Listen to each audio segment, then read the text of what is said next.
Hi, Mystery Writers. It's the Mystery Writers Studio. I'm Zara Altair, and today I want to talk about supporting characters, who they are, and how they function in your story, because they are very important.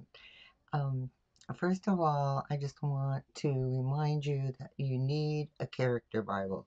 You need to keep track of all your characters, and you need to know about all your characters. And your character Bible keeps all the details for every character in your story.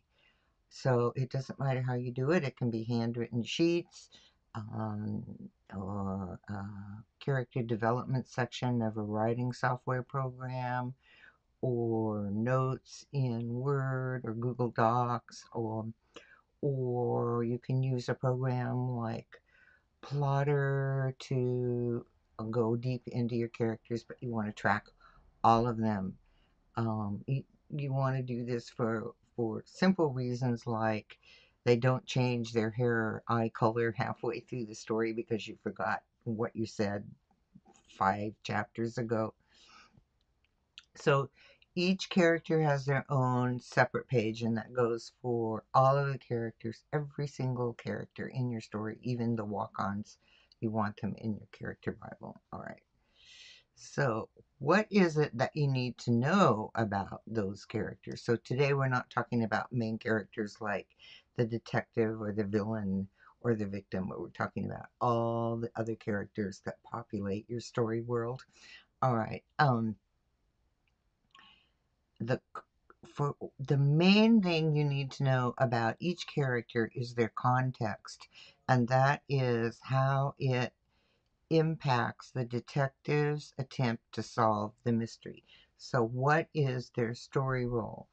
Just because they're cute or charming is not a reason to have a character in your story. They need a story role, so you want to make sure that you know what their role is. What is it that they do? So those details like their hair color, their height, or any of those things um, are interesting, and readers love the details because they heighten the presence of the character and make them real.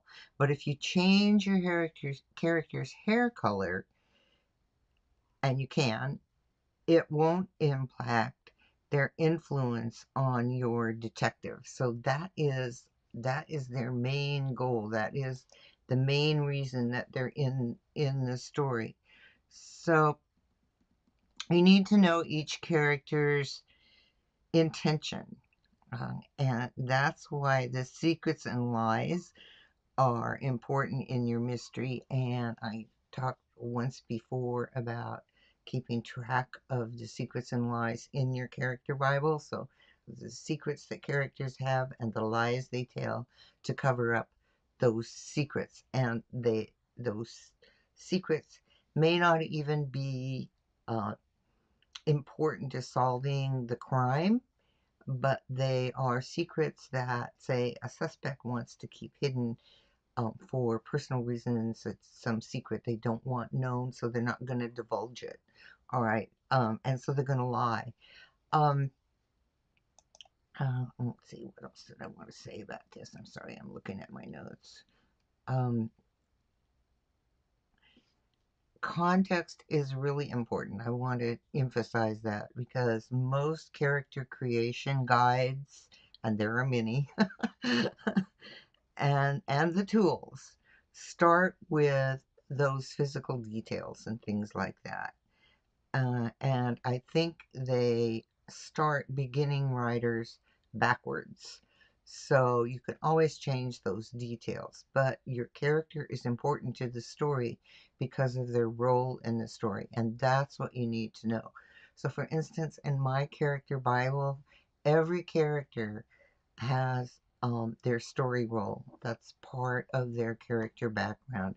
But we want to make sure what that can do to help you as a beginning writer is it'll keep you from overpopulating your story and just confusing your reader, and it clarifies what that character's importance is in the story, because some supporting characters are more important than others. In other words, a kid who appears once and runs messages is not going to be important as a key suspect in your story. So you want to make sure that you know what that character's role is. And just again, if the character has a very minor, like walk on part, as it were, you don't want to focus too much attention on them. So, um, in each scene, make the characters, and this goes for scenes too, I guess is what I want to say. What is that character's context in the scene? So once you know the character's role in the story, then you can build their background. All right, so context comes first.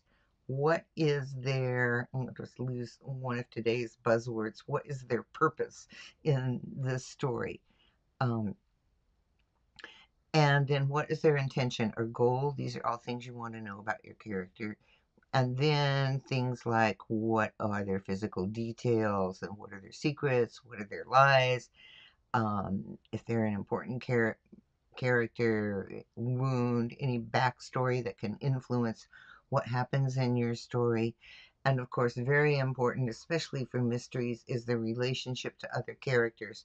And in this case, for your supporting characters, you definitely want to know their relationship to the victim, and you want to know their relationship to the villain, the antagonist, as well. And then you can get into things like likes and dislikes depending on the importance of your story. So I like to think of it as creating a character hierarchy. Not every character has equal importance in your mystery. And so um, the major supporting characters, like the sidekick or the partner, um, have an important role in your story. The suspects, um,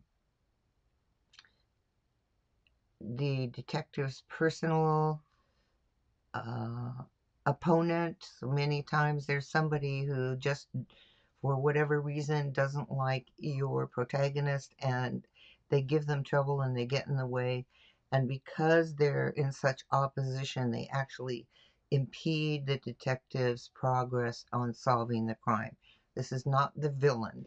This is just somebody in the character in their protagonist's life who just has it in for them. I don't know what else to say about that, but they give them lots of trouble. All right. So limit your time on minor characters who appear once or twice, and a simple trick for those minor characters to give them one identifying physical aspect. This is where physical aspects come to your aid. That makes it easy for your reader to remember somebody who appeared 150 pages ago. All right, and they're still a minor character, and oh yeah, I remember that guy, and they just go on with your story. This is the one time when physical details are important to your story. All right,